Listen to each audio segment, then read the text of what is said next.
এইখানটা আমি ফেলে মারবো। এটুকুনি জেনে রাখবি। একদম কথা বলি। দাঁড়াও না রে, চলে যাচ্ছে সেটা।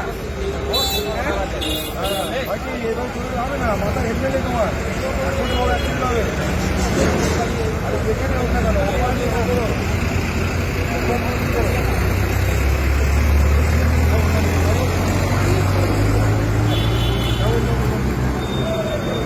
আরে ওই যাই অ্যাক্সিডেন্ট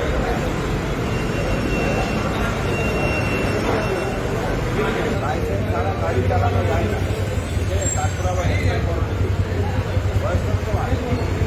গোপালমান মোড়ে দেখলাম ট্রাফিক পুলিশ হেলমেট হচ্ছে, এবং যারা হেলমেট পরে নাই সেটা গোপালমানের ছেলে হোক কি অন্ডারগ্রামের ছেলে হোক 1000 টাকা করে ফাইন করছে। খুব ভালো, ট্রাফিক পুলিশ নিজের কাজ করছে।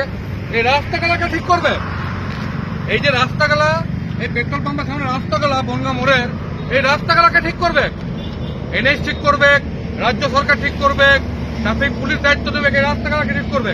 হেলমেট ধরার সময় আপনাদের অ্যাক্টিভিটি, ফাইন করার সময় অ্যাক্টিভিটি, এই রাস্তায় পড়ে যদি কেউ মারা যায়, গাড়িটা খারাপ হয়, দায়িত্বটা নেবেন রাজ্যের মাননীয় মুখ্যমন্ত্রী শুভেন্দু অধিকারী। দুর্গাপুরের যিনি জনপ্রতিনিধি, তিনি অন্য কাজে ব্যস্ত থাকেন, খুঁটি পুজো করেন, ভবন দখল করেন, বহিরাগত নিয়োগ করেন, এই রাস্তাগুলো দেখার টাইম নাই। আপনারা কি রাস্তাগুলো সারাবেন?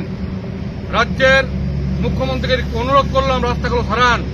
সড়ক পরিবহন মন্ত্রী মাননীয় নীতিন গডকরি ইথানলে 20%, পেট্রোল 20% ইথানল মিশাচ্ছেন, রাস্তাগুলো সারান। ফাইন নিচ্ছেন, ট্যাক্স নিচ্ছেন, টোল ট্যাক্স নিচ্ছেন, রাস্তাগুলোকে সারাবে। আগে মানুষকে রাস্তা দেন, তারপর হেলমেট না পরার জন্য ফাইন করাবেন। লড়াইটা জারি রইল। মাতৃ সহ দুর্গাপুর জিন্দাবাদ, ভূমি রক্ষা কমিটি জিন্দাবাদ।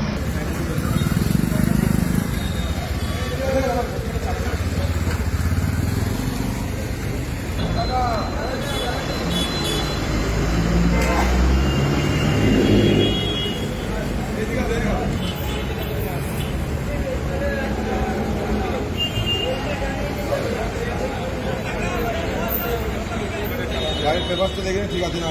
আর্মিতে আছি আমি, ক্যাম্পে আছি। আপনি যেখানে থাকুন, আমাকে পেপার হেলমেট করতে হবে আর গাড়ি পেপারটা ঠিক রাখতে হবে। যদি ঠিক থাকে আমাকে পেয়ে যাবে।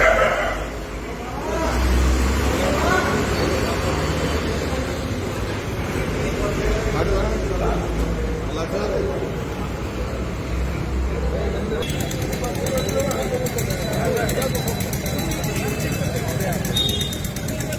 ঠিক আছে, গাড়িটা ফিটনেস করে আপনি জায়গায় রাখেন, কিন্তু গাড়িটা হলো ফিটনেস করতে।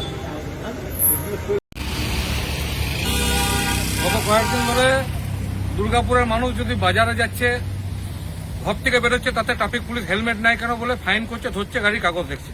গোপালমাঠ মোড়ে রবিবার দিন অন্তত 20 থেকে 30 জনকে ধরে ফাইন করেছে 1 থেকে 1.5 থেকে 2000 টাকা অবধি। আজকে মাননীয় মহকুমা শাসককে আমরা চিঠি দিয়ে এটা জানতে চাইলাম যে সাধারণ মানুষ হেলমেটটা পরলে ফাইন হচ্ছে, খুব ভালো। রাস্তাগুলো যে নদী হয়ে গেছে, রাস্তাগুলো যে পুকুর হয়ে গেছে, তার জন্য এনএইচআইয়ের যারা ইঞ্জিনিয়ার আছে, যারা ঠিকাদার আছে, তাদের কেন ফাইন করা হবে না?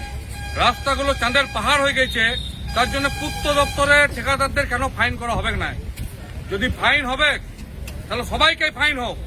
আগে রাস্তাগুলোকে পথ চলাযোগ্য করুক সরকার, তারপর সাধারণ মানুষ হেলমেট গাড়ির কাগজ দেখবে। এই লড়াইটা জারি রয়েছে। মাতৃভূমি সহ দুর্গাপুর জিন্দাবাদ, ভূমি রক্ষা কমিটি জিন্দাবাদ।